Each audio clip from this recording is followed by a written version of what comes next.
आपको देश की आर्थिक राजधानी मुंबई से दिखाते हैं, जहां पर लोग बहुत ज्यादा परेशान हैं क्योंकि बारिश लगातार नॉन स्टॉप हो रही है। तो मूसलाधार बारिश का दौर जारी है, जगह जगह जल जमाव हो चुका है। हालात ये हो चले हैं कि कई जगह स्कूल कॉलेज भी बंद करने पड़े हैं। मुंबई समेत महाराष्ट्र के कई जिलों में मौसम विभाग ने रेड अलर्ट जारी किया है। अब आप देखिए, मुंबई में वैसे ही इतना लंबा ट्रैफिक जाम देखने को मिलता है। लोग ट्रैफिक की समस्या से वैसे ही जूझते रहते हैं और अब तो बारिश की वजह से और भी ज्यादा जलभराव हो गया है। जलभराव होने की वजह से लंबी कतारें गाड़ियों की अलग अलग रोड्स पर देखने को मिल रही है। और फिलहाल मुसीबत टलने का नाम नहीं ले रही है, क्योंकि बीते 2 दिन से बारिश हो रही है। कई हिस्से इससे त्रस्त हो चुके हैं। आफत की मार मुंबई से लेकर नांदेड़ तक, कोंकण से लेकर मराठवाड़ा के कई इलाके सैलाब से त्रस्त हैं। तो 10 तस्वीरें मुंबई के अलग अलग इलाकों की आपको दिखा रहे हैं। बैंडस्टैंड से लेकर वेस्टर्न एक्सप्रेसवे तक बारिश, जल जमाव और ट्रैफिक जाम के हालात देखने को मिल रहे हैं। ऐसे में मौसम विभाग का ताजा अलर्ट ये है कि मुंबई वालों को सतर्क रहने की जरूरत है और भी ज्यादा परेशानी आने वाले दिनों में बारिश की वजह से बढ़ने वाली है। और इससे जुड़ी हुई एक रिपोर्ट आपको दिखा देते हैं।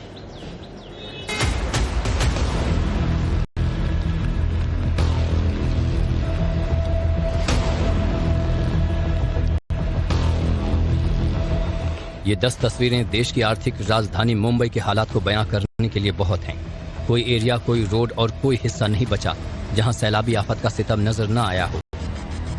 मुंबईकरों के लिए मानसून और मुसीबत का पुराना नाता रहा है और ऐसी तस्वीर आज एक बार फिर मुंबई में देखने मिल रही है, जहां पर आप देख पाएंगे कि मुंबई का ये गांधी मार्केट इलाका है, जहां पर जो पूरा क्षेत्र है पूरी तरीके से पानी में जलमग्न है, डूब चुका है और मूसलाधार बारिश जो है वो थमने का नाम नहीं ले रही है, जिसके चलते जो मुसीबत है वो लगातार बरकरार है। इसका सीधा असर यहाँ की आम जनजीवन पर भी पड़ता हुआ नजर आ रहा है। देख पाएंगे कि जो ट्रैफिक मूवमेंट है वो बेहद ज्यादा स्लो हो चला है और ट्रैफिक को असर डालने के लिए जो बाढ़ का पानी है वो काफी ज्यादा मुसीबत साबित हो रहा है। देख पाएंगे कई सारी जो बाइक्स हैं, जो गाड़ियां यहाँ पर ब्रेक डाउन हो चली हैं, वो बंद पर चल रही हैं। मुंबई के लिए बारिश राहत नहीं लाती है, बल्कि दोगुनी आफत खड़ी कर देती है। एक तो शहर में जगह जगह जल भराव, दूसरा दौड़ते भागते शहर की रफ्तार पर ब्रेक। ऐसे में बारिश की वजह से मार्केट की सड़क से लेकर वेस्टर्न एक्सप्रेस वे तक भारी जल भराव देखने को मिला। ये आफत मुंबई में ही नहीं, महाराष्ट्र के बाकी हिस्सों में भी देखने को मिल रही है। महाराष्ट्र के 16 जिलों में अलर्ट है। मराठवाड़ा में 3 दिनों से भारी बारिश हो रही है। हिंगोली, नांदेड़, लातूर में भारी नुकसान हुआ है। नांदेड़ में बादल फटने जैसे हालात हैं। एनडीआरएफ और एसडीआरएफ की मदद ली जा रही है। 1 लाख हेक्टेयर से ज्यादा फसलों को नुकसान है। 200 से ज्यादा गांव भीषण बाढ़ की चपेट में हैं। बाढ़ में 5 लोग बह गए, 3 के शव मिले हैं। मौसम विभाग के मुताबिक ये मुसीबत अभी थमने वाली नहीं है। नॉर्थ कोंकण के लिए रेड अलर्ट है, इंक्लूडिंग मुंबई, ठाणे, पालघर, रायगढ़, नासिक का कुछ भाग जो यहाँ पे रेड अलर्ट किया है।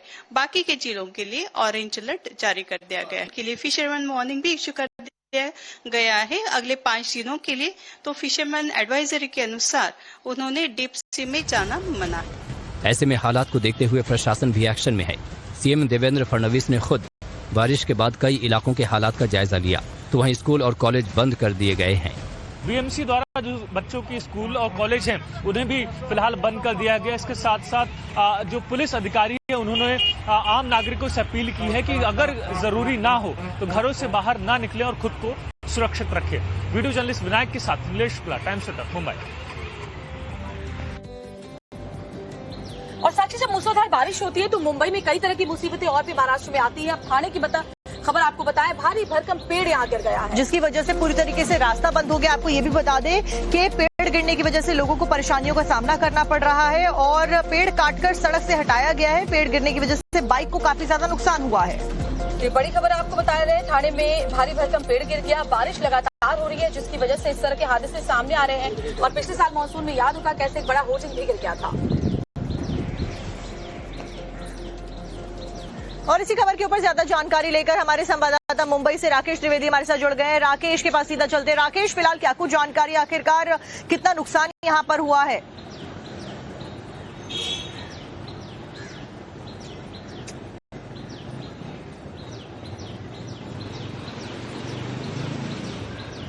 राकेश, क्या आपको आवाज मिल पा रही है?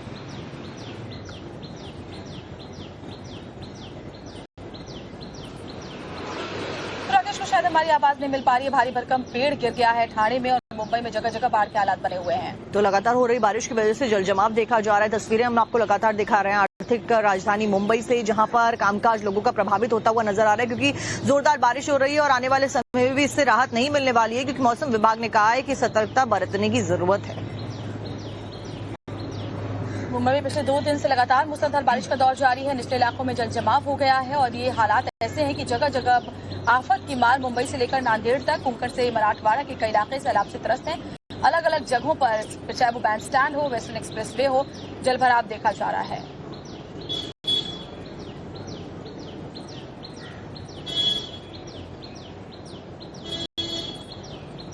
जहां एक तरफ मुंबई की तस्वीरें हमने आपको दिखाई, दूसरी तरफ दिल्ली से भी तस्वीरें दिखा देते हैं। यमुना नदी का जलस्तर खतरे के निशान के पास पहुंच गया है, निचले इलाकों में पानी भर गया है। पत्नी कुछ बैराज से पानी छोड़े जाने के बाद जो आसपास सटे हुए निचले इलाके हैं वहां बाढ़ का खतरा मंडराने लगा है और ये आशंका जताने लगी है कि अब वहां पर जो लोग रह रहे हैं उनकी जिंदगी मुश्किल में पड़ जाएगी। ऐसे एहतियातन उन्हें सुरक्षित जगहों पर शिफ्ट भी किया जा रहा है और यही कारण है कि तटीय इलाकों पर रहने वाले लोग सभी शिफ्ट किए जा रहे हैं। ऑपरेशन में जो टीम्स हैं उनको तैनात किया गया है और सभी टीमों को स्टैंड बाय पर भी रखा गया है कि हालात और ज्यादा बिगड़ते हैं तो ये टीमें अपना कार्यभार संभालती हुई नजर आए। बाढ़ को लेकर के इलाके में संकट है। सीएम रेखा गुप्ता ने कई इलाकों में दौरा किया। सीएम ने लोगों को आश्वासन दिया कि सरकार हालात से निपटने के लिए पूरी कोशिश में लगी हुई है और किसी को भी घबराने की कोई जरूरत नहीं है।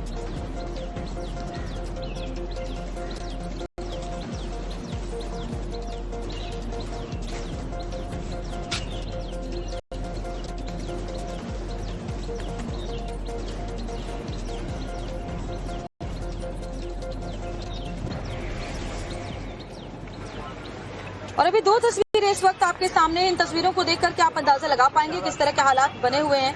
यमुना खतरे के निशान के पास है। हथनीकुंड बैराज से पानी छोड़े जाने के बाद दिल्ली में बाढ़ का खतरा मंडराने लगा है और इसी के चलते फिलहाल जो मुख्यमंत्री हैं उन्होंने भी ये भरोसा दिया कि सरकार हालात से निपटने के लिए पूरी तरीके से तैयार है। अगर हालात और भी ज्यादा खराब होते हैं तो टीम्स पूरी तरीके से तैयार है। यमुना का नदी है, खतरे के निशान पे छू चुका है। कम से कम हम लोग को रहने के व्यवस्था करे, खाने पीने का व्यवस्था करे, क्योंकि यमुना का जो स्तर है वो दिन पे दिन बढ़ते जा रहा है। अब पानी की वजह से हम लोग परेशान है। देखो, सुनने में आया है कि हथनी बैराज से और पानी छोड़ा हुआ है तो ये और बढ़ेगा लेवल, खतरे के निशान से थोड़ा ही नीचे है। और देखो, अगर 12 घंटे में वो पानी आ पाता है तो जायज सी बात है बढ़ने। देखिए, पीछे से लगातार पानी छूट रहा है और 1 लाख क्यूसेक 1.25 लाख क्यूसेक तक अभी हम पहुंच गए हैं। परंतु अच्छी बात यह कि उतनी ही स्थिति में आगे भी जा रहा है पानी, जो पहले नहीं होती थी स्थिति। तो पानी पीछे से आना और आगे चले जाना, यानी कि और ऊपर से हमारी जो उसको स्टैंड बाय करने की क्षमता है वो भी पहले से बहुत बेहतर है। तो इसलिए हम सेफ जोन में हैं। तो पानी आना और पानी जाना लगातार चल रहा है और हमारी जो वाटर बॉडी है वो पूरी तरीके से अपनी कैपेसिटी में काम कर रही है। और प्रेरित हमारे सहयोगी यमुना के पास ही मौजूद है, यमुना किनारे मौजूद हैं, तो उनसे जरा वहाँ की ताजा तस्वीरें देख लेते हैं। प्रेरित, जरा दिखाइए वहाँ पर अभी यमुना का जलस्तर कितना है और आसपास जो तटीय इलाके हैं उसको लेकर प्रशासन ने एहतियातन क्या कदम उठाए हैं, अपडेट्स दें। अब बिल्कुल देखिए कि यमुना का जलस्तर इस वक्त 205.91 है और 205.33 जो वो डेंजर लेवल है, यानी कि डेंजर लेवल को बीते दिन ही यमुना का जलस्तर क्रॉस कर चुका था। पहले आपको तस्वीरें दिखा रहा हूं मैं, देखिए किस तरीके से यमुना का प्रवाह देखिए तेज बहता जा रहा है। नीचे की एक टीम आपको दिखाई पड़ रही है, वो बोट क्लब की टीम है जो लगातार यमुना में गश्त कर रही है और यमुना किनारे जो लोग रह रहे हैं उनसे लगातार वो अपील कर रही है कि वो अपने यमुना किनारे से छोड़ करके यहाँ से दूसरी जगह शिफ्ट हो जाए अपने मवेशियों के साथ। यानी कि जिस तरीके से बीते 36 घंटे में लगातार यमुना का जलस्तर में काफी ज्यादा इजाफा देखने को मिला है, तो कहीं ना कहीं अब लोगों के लिए एक चुनौतियां बनते जा रही है जो यमुना के किनारे रहते थे। आपको बताना चाहूंगा कि लगभग 48 घंटे पहले यमुना का जलस्तर था वो 204.14 था, लेकिन जिस तरीके से 36 से 48 घंटे के अंदर वो डेंजर लेवल को क्रॉस करके 205.91 पर पहुंच चुका है, तो वो कहीं ना कहीं चुनौतियों के लिए है। आपको बताना चाहूंगा कि जिस तरीके से 2023 में यमुना को लेकर के भयानक त्रासदी देखने को मिली थी दिल्ली के भीतर और दिल्ली के तटीय और ऊंचाई इलाके पे जिस तरीके से यमुना का जल पहुंचा था, तो वो उस वक्त 208 मीटर का लेवल पे पहुंच चुका था यमुना का जलस्तर। फिलहाल 205.91 मीटर पे है, लेकिन आपको बताना चाहूंगा कि जिस तरीके से यमुना का जलस्तर बढ़ रहा है वो कहीं ना कहीं सरकार और प्रशासन की चुनौतियां हैं। शायद यही वजह है कि बीते दिन दिल्ली के मुख्यमंत्री रेखा गुप्ता ने तमाम यमुना के अलग अलग क्षेत्र पे उन्होंने दौरा किया। उसके बाद वो कंट्रोल रूम भी गई, जहां से उन्होंने पूरा जायजा लिया। फिलहाल मुख्यमंत्री ने साफ तौर पर आश्वस्त किया है कि फिलहाल जो है किसी भी तरह की परेशानी नहीं होगी।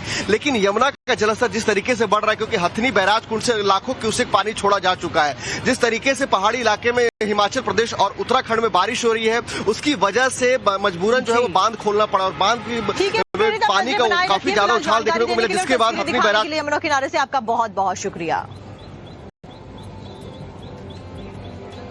और चलिए बढ़ते आगे, बात अगली खबर की करेंगे। तो मुंबई में बारिश और बाढ़ का खैर हमने आपको दिखाया महाराष्ट्र के अलग अलग जिलों में। तो दिल्ली में भी हालात ये हैं कि अब जो यमुना से सटे हुए इलाके हैं वहां बाढ़ का खतरा मंडराने लगा है। तो वहीं जो पहाड़ी राज्य हिमाचल हो, जम्मू कश्मीर हो, यहाँ पर भी बादल बाढ़ तबाही से लोग परेशान हैं। तो चाहे किश्तवाड़ हो या फिर कठुआ हो, सबकी तस्वीरें हम आपको लगातार दिखा रहे हैं टाइम्स नाउ भारत में, कैसे बारिश की वजह से लोग परेशान हैं, त्रस्त हैं। लेकिन फिलहाल इसका कारण यही बताया जा रहा है कि हिमाचल प्रदेश में और पहाड़ी इलाकों में क्योंकि लगातार बारिश हो रही है, उसका इम्पैक्ट सीधे तौर पर अलग अलग क्षेत्रों में पड़ता हुआ नजर आ रहा है। एक रिपोर्ट डिटेल के साथ देखिए आप।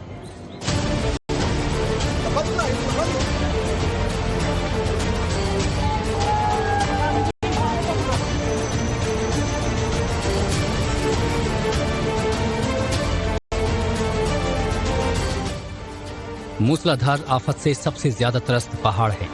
पहले हिमाचल में भारी तबाही, अब जम्मू कश्मीर में हर दिन आफत का अलर्ट। कुपवाड़ा में मौसम विभाग ने बादल फटने की आशंका जताई है।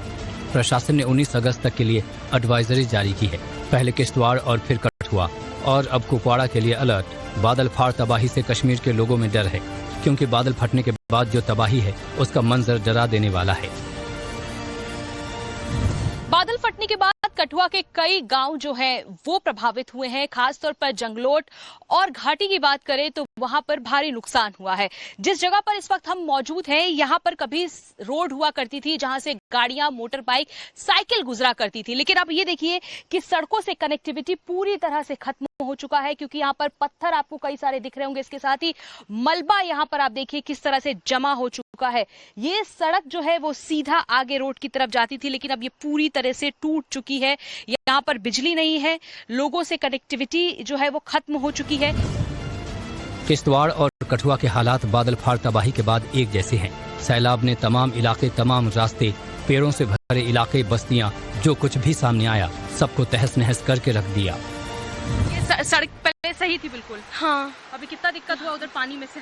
बहुत दिक्कत हो रही है अभी जाने को। स्कूल की गाड़ी नहीं आएगी, अब गाड़ी की आती ये तो अभी दिक्कत हो गई है। अभी आप लोग को कितना नुकसान हुआ अभी इधर? हाँ जी, बहुत हुआ है, बहुत नुकसान। हमारा घर भी हो, हमारे जितने मवेशी थे जो उनके घर बनाए थे हमने, पशुओं के कच्चे घर थे हमारे, वो भी बह गए उसमें, है ना। और ऊपर से जो जितनी भी जमीन है हमारा ऊपरी घर है, और सारा वो घर बहने के कगार पे आ गया है। और जो हमारे घर है, घर के पास भी बिल्कुल मतलब कि पास ही जो खाई ना, खाई बन गई है पूरी। और वो मतलब अगर एक बार बारिश और आ जाएगी तो हमारे घर चपेट में आ जाएगी। कठुआ में पहाड़ से आए मलबे में सड़क लापता हो गई। जहां से सैलाब गुजरा वहां सड़क 2 हिस्सों में बढ़ गई, पुल टूट गए। जो सड़क लोगों के लिए कनेक्टिविटी थी वो अब नालों में तब्दील हो चुकी है। लोग पैदल चलने तक से डर रहे हैं। कई लोगों को राहत कैंप में शिफ्ट किया गया है। खेतों में अब फसलें नहीं बल्कि पत्थर और पेड़ों के उखड़े हुए ठूंठ पड़े हैं।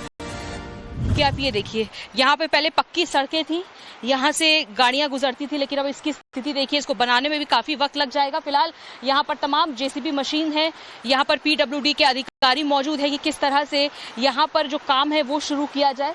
और ये जो सड़क है वो सीधा घाटी गांव की तरफ जाता है, लेकिन यहाँ पर भूस्खलन के बाद इस तरह का कुछ नजारा देखने को मिल रहा है। और इसी तरह की तस्वीर कठुआ के कई सारे गांव में है, जहां पर बादल फटने से काफी ज्यादा नुकसान हुआ है। कैमरा पर्सन अमित के साथ भावना किशोर, टाइम्स नाउ भारत के लिए। और अब बात कर लेते हैं उपराष्ट्रपति पद के लिए उम्मीदवार के चयन की, क्योंकि आज इंडिया अलायंस की एक बड़ी बैठक होने वाली है दोपहर 12:30 बजे, जिसमें मुहर लगेगी उपराष्ट्रपति पद के कैंडिडेट के ऊपर। एनडीए के प्रत्याशी के नाम की घोषणा के बाद अब इंडिया अलायंस के प्रत्याशी के नाम की घोषणा होना बाकी है। और जानकारी जो है, इसरो वैज्ञानिक मैलस्वामी अन्नादुरई को कैंडिडेट विपक्ष बना सकता है। तो इंडिया अलायंस के बड़े नेता दोपहर 12:30 बजे इस बैठक में मौजूद रहने वाले हैं, क्योंकि उम्मीदवार का चयन मतलब जो कैंडिडेट है उसका जो चयन है वो किया जाना है। सीपी राधाकृष्णन से सांसदों की मुलाकात प्रधानमंत्री करेंगे। एनडीए की ओर से भी संसदीय दल की एक मीटिंग आज बुलाई गई। तो दोनों ही पक्षों की मीटिंग आज बुलाई गई है। इंडियन अलायंस की जो बैठक है उसमें जो उपराष्ट्रपति पद के दावेदार होंगे इंडिया अलायंस के, उनके नाम की घोषणा की जाएगी। तो एनडीए की भी जो मीटिंग है उसमें सीपी राधाकृष्णन से सांसदों की मुलाकात प्रधानमंत्री नरेंद्र मोदी करवाने वाले हैं।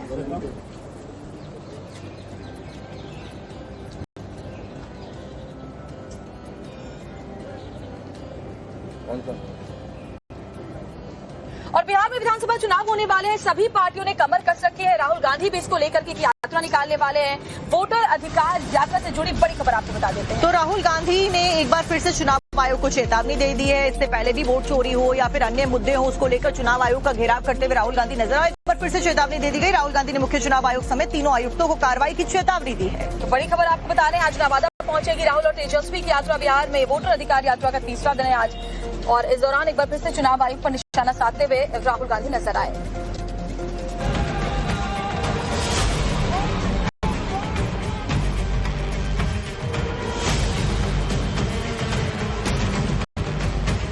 ज्ञानेश कुमार गुप्ता जी भूल जाते हैं कि धमकी से वो काम करते होंगे, वो डरते होंगे। हम लोग धमकियों से न डरते हैं न काम करते हैं आपकी धमकियों से। राहुल गांधी और कांग्रेस समेत पूरा इंडी अलायंस चुनाव आयोग के खिलाफ आर पार के मूड में आ गया है। चुनाव आयोग ने हलफनामे को लेकर राहुल गांधी को 7 दिन का वक्त दिया था, जिसके बाद कांग्रेस ने पलटवार किया है। हलफनामा किस चीज का मांग रहे हैं?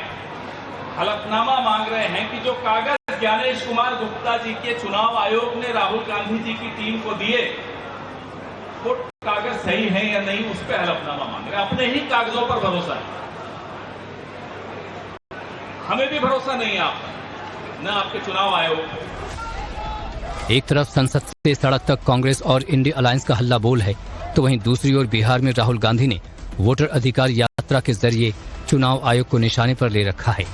राहुल गांधी ने एक बार फिर चुनाव आयोग के अधिकारियों को धमकी दी है। इलेक्शन कमिश्नर बैठे हैं, इन तीनों से मैं कह रहा हूं, आप एक बात समझ लो, मोदी जी की सरकार है वो सब ठीक है। तेजस्वी जी ने कहा आपने बीजेपी की मेंबरशिप ले रखी है, आप बीजेपी के लिए काम कर रहे हो, मगर एक बात समझ लो, एक दिन ऐसा आएगा जब यहां पे बिहार में और दिल्ली में इंडिया गठबंधन की सरकार होगी, फिर हम आप तीनों को देखेंगे, कार्रवाई आपके खिलाफ करेंगे। राहुल गांधी और तेजस्वी के निशाने पर चुनाव आयोग के साथ बीजेपी है, तो वहीं संसद के अंदर और बाहर इंडी अलायंस ने मोर्चा खोला हुआ है। तमाम पार्टियां चुनाव आयोग की कथित वोट चोरी को एक्सपोज करने में लगी हैं। चुनाव आयोग कह रहे थे कि हमसे सवाल पूछ रहे हैं, संविधान पे सवाल उठा रहे हैं। महोदय, आप संविधान के पर्यायवाची नहीं है, आप जन्मे हैं संविधान से। ये तो आप मोदी जी की तरह बोल रहे हैं कि उनकी आलोचना राष्ट्र की आलोचना है। ऐसी ऐसी गड़बड़ियां सामने आ रही हैं। आपका बीएलओ खुद से फॉर्म साइन करके जमा कर रहा है, उसकी वीडियो सामने आई। क्या कार्रवाई की आपने? अमेरिका के राष्ट्रपति ट्रंप का वोट बिहार में बन गया, क्या कार्रवाई की आपने? कुत्ते का निवास प्रमाण पत्र बिहार में बन गया, क्या किया आपने? क्या किया आपने? आप बेवकूफ समझते हैं इस देश के लोगों को। ये जो गंभीर मामले जो विपक्षी दलों ने, विभिन्न मीडिया के साथियों ने उठाया, उस पर जांच होनी चाहिए। वे जांच से इतना कतराते क्यों हैं? जांच से क्यों इतना भागते हैं? आखिर हम अपने हक के नहीं, हम जनादेश के हक में, जनता के हक में, लोकतंत्र के हक में हम अपनी बात उठा रहे हैं। वोट चोरी के आरोपों को लेकर दिल्ली से बिहार तक विपक्ष का हल्ला बोल है, तो वहीं चुनाव आयोग पर कई सवाल हैं। ऐसे में आज सुप्रीम कोर्ट की दी गई मियाद भी खत्म हो रही है। 19 अगस्त तक चुनाव आयोग को ड्राफ्ट वोटर लिस्ट से काटे गए 65 लाख लोगों के नामों को सार्वजनिक करना था।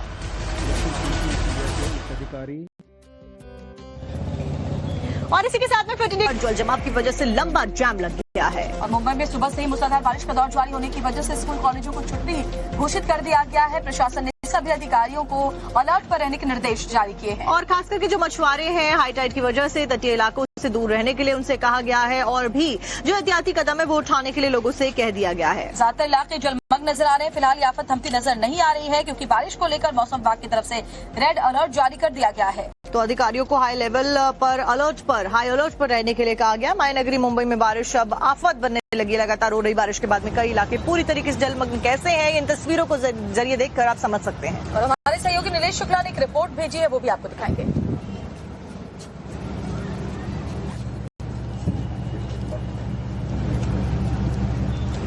मैंने तो नहीं देखा इनको।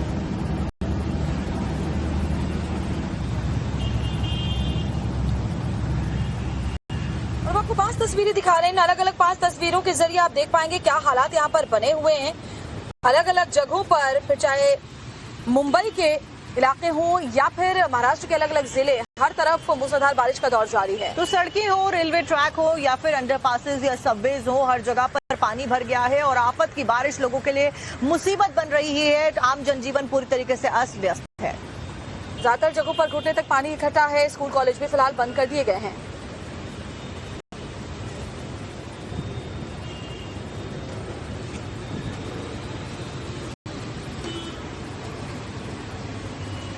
तो अंधेरी से भी आपको तस्वीरें दिखा देते हैं जहां पर सबवे में बहुत ज्यादा पानी भर गया है। सायन कुर्ला अंधेरी में सड़कों पर 2 से 3 फीट तक पानी भरा हुआ है। आपको हमारे सहयोगी राकेश त्रिवेदी की एक रिपोर्ट दिखा देते हैं। बीते कई घंटों से हो रही लगातार मूसलाधार बारिश मुंबई करों के लिए एक बड़ी मुसीबत बनकर साबित हो रही है। इस वक्त हमारी मौजूदगी मुंबई के साइन इलाके में है, जहां पर आप देख पाएंगे कि किस तरीके से जो जल जमाव है वो उसकी स्थिति निर्माण हो गई है। जो आम लोग हैं, जो आम जल जीवन है वो पूरी तरीके से अव्यस्त हो चला है।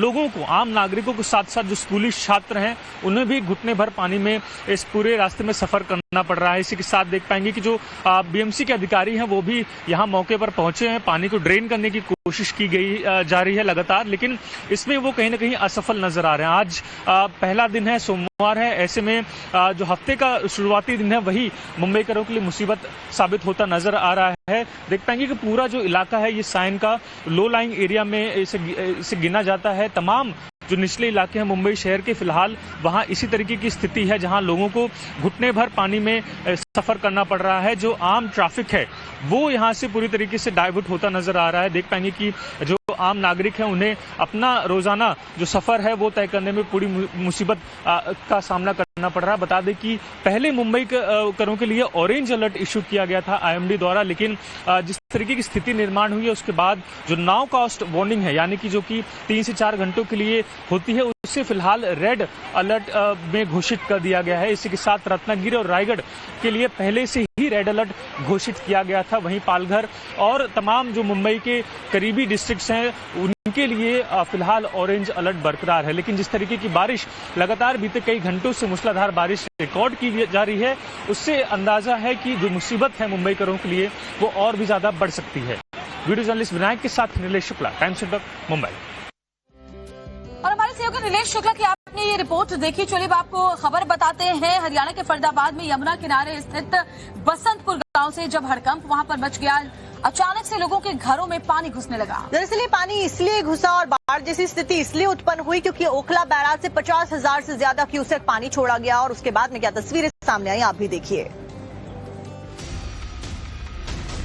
देश के कई राज्यों में बाढ़ और बारिश से हाल बेहाल है। पूरब से लेकर पश्चिम तक, उत्तर से लेकर दक्षिण तक हाहाकार मचा हुआ है। कहीं बाढ़, कहीं बारिश तो कहीं लगातार हो रही लैंडस्लाइड ने लोगों की मुश्किलें बढ़ा दी हैं। ये तस्वीरें हरियाणा के फरीदाबाद से सामने आई हैं, जहां फरीदाबाद के बसंतपुर गांव में यमुना नदी का पानी घुस गया, जिसके बाद बाढ़ जैसे हालात बन गए। लोगों के घर बाढ़ के पानी में डूब गए। करीब 50 घरों में कई फीट तक पानी जमा हो गया। सड़कें जलमग्न नजर आईं।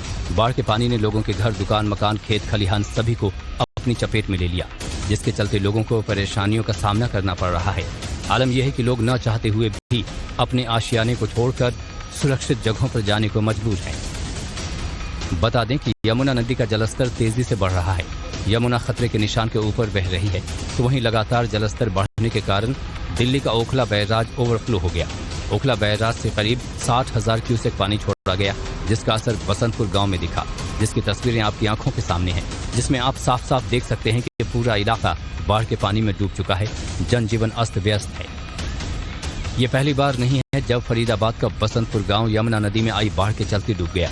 बसंतपुर में ऐसा हर साल होता है। जब यमुना नदी का जलस्तर बढ़ता है तो सबसे पहले बाढ़ का पानी फरीदाबाद के बसंतपुर गांव में घुसता है, जिसके बाद बाढ़ जैसे हालात बन जाते हैं, क्योंकि बसंतपुर गांव यमुना नदी के किनारे बसा है।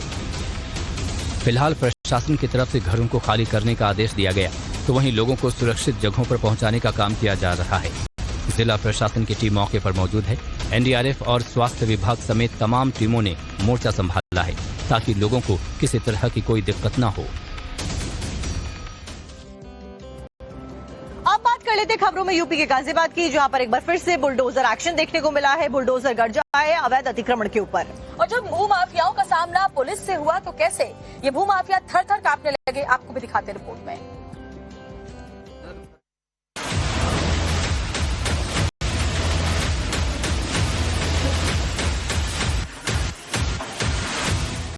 घर ताश के पत्तों की तरह बिखरता जा रहा है। बने बनाए मकान को तोड़ दिया जा रहा है, लेकिन ये बुलडोजर कार्रवाई इसलिए की जा रही है क्योंकि ये घर सरकारी जमीन पर बने हैं। मतलब साफ है कि यहाँ भू माफियाओं ने अवैध कब्जा किया है। तस्वीरें यूपी के गाजियाबाद से सामने आई हैं, जहाँ गाजियाबाद के सिहानी नूर नगर में भू माफियाओं ने जबरन कब्जा किया था, वो भी सरकारी जमीन पर, जिसके लिए प्रशासन की तरफ से अतिक्रमणकारियों को कई बार नोटिस जारी किया गया था। भू माफियाओं और दबंगों को समझाया बुझाया गया, बावजूद इसके भू माफियाओं ने प्रशासन के अल्टीमेटम को मजाक समझा। फिर क्या था, इसके बाद प्रशासन ने अपनी कार्रवाई शुरू की। तब अतिक्रमणकारियों के होश उड़ गए। प्रशासन की टीम गाजियाबाद के सिहानी नूर नगर पहुंची और सरकारी जमीन पर किए गए अवैध कब्जे को बुलडोजर कार्रवाई के जरिए तोड़ दिया गया। सरकारी जमीन को भू माफियाओं से खाली करा लिया गया। इस दौरान मौके पर कई बड़े अधिकारी भी मौजूद रहे। जानकारी के मुताबिक सरकारी जमीन पर 600 वर्ग मीटर में अवैध तरह से मैरिज हॉल बनवाया जा रहा था, जिसे प्रशासन की तरफ से तोड़कर गिरा दिया गया। इतना ही नहीं, उसके मालिक सोनू त्यागी को प्रशासन की तरफ से चेतावनी भी दी गई। दोबारा अवैध निर्माण करने पर कड़ी से कड़ी कार्रवाई की जाएगी। इसके अलावा यहां पर 12 में से 8 दुकानों को भी ध्वस्त किया गया, जबकि बची हुई 4 दुकानों को जल्द ही भू माफियाओं के कब्जे से मुक्त कराने की बात कही गई है। बुलडोजर एक्शन के दौरान बड़ी संख्या में पुलिसकर्मियों की मौजूदगी रही। प्रशासन की तरफ से साफ कहा गया है कि अवैध कब्जों को किसी भी सूरत में बर्दाश्त नहीं किया जाएगा। अतिक्रमण करने वालों के खिलाफ ऐसे ही आगे भी कार्रवाई जारी रहेगी।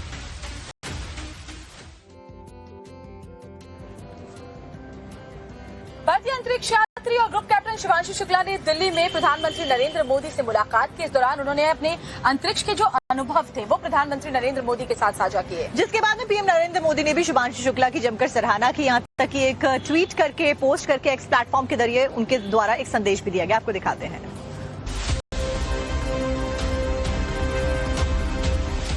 भारत जब भी अपनी अंतरिक्ष की दुनिया की ओर देखता है तो एक नया सपना और एक नई उड़ान दिखाई देती है, और इसी सपने को एक बार हाल ही में फिर से साकार किया है शुभांशु शुक्ला ने, जो कुछ दिनों पहले ही अंतरिक्ष से वापस आए हैं।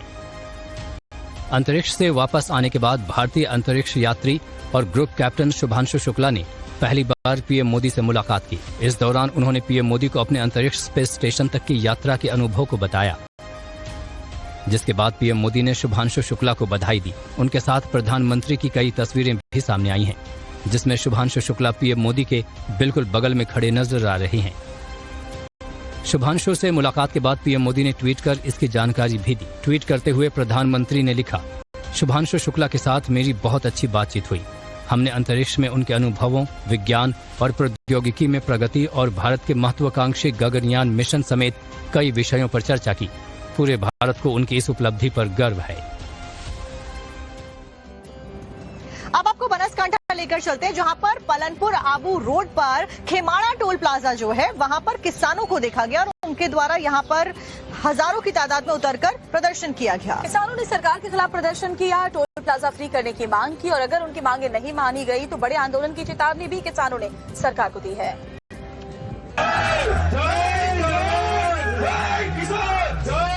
सड़क पर 100, 200 या फिर 300 नहीं, बल्कि हजारों की संख्या में लोगों का जमावड़ा है। सड़क किनारे गाड़ियों की लंबी कतारें लगी हैं। सड़क लगभग जाम है। लोगों की भारी भीड़ जुटी है।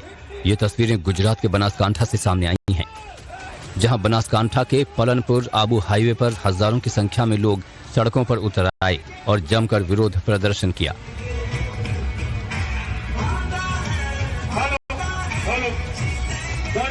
पूरा मामला क्या है, ये लोग विरोध प्रदर्शन क्यों कर रहे हैं, चलिए अब आपको वो बताते हैं। दरअसल ये जो लोग प्रदर्शन कर रहे हैं ये सभी किसान हैं और प्रदर्शनकारी सड़क पर इसलिए उतर आए हैं। सरकार से इनकी मांग है कि खेमाड़ा टोल प्लाजा से 20 किलोमीटर तक हाईवे को टोल फ्री किया जाए। तस्वीरों में आप देख सकते हैं कि ये सभी अपने अपने तरीके से प्रदर्शन कर रहे हैं। हाथों में झंडा लिए दिख रहे हैं। इसमें कई किसान नेता भी शामिल हैं। ये सभी आगे बढ़ते जा रहे हैं। किसानों ने टोल प्लाजा का घेराव कर रखा है। तस्वीरों को देखने से ही पता चल रहा है कि ये सभी गुस्से में हैं और सरकार के खिलाफ नाराजगी जाहिर कर रहे हैं। किसानों ने सिर्फ खेमाड़ा टोल प्लाजा पर ही प्रदर्शन नहीं किया, बल्कि ये सभी किसान प्रदर्शन करते हुए मलना टोल प्लाजा पर भी पहुंच गए। करीब 2 किलोमीटर तक किसानों ने मार्च निकाला। बाद में मलना टोल प्लाजा पर पहुंचने के बाद किसानों ने सभा भी की और अपनी मांग को लेकर अड़े रहे, जिसका वीडियो भी सोशल मीडिया पर तेजी से वायरल हो रहा है। ऐसे में अब देखना यह है कि सरकार की तरफ से इनकी मांगे पूरी होती हैं या नहीं। हालांकि किसानों ने चेतावनी दी है कि अगर इनकी मांगे पूरी नहीं की गई, अगर टोल प्लाजा को किसानों के लिए टोल फ्री नहीं किया गया, तो ये सब फिर विरोध प्रदर्शन करेंगे।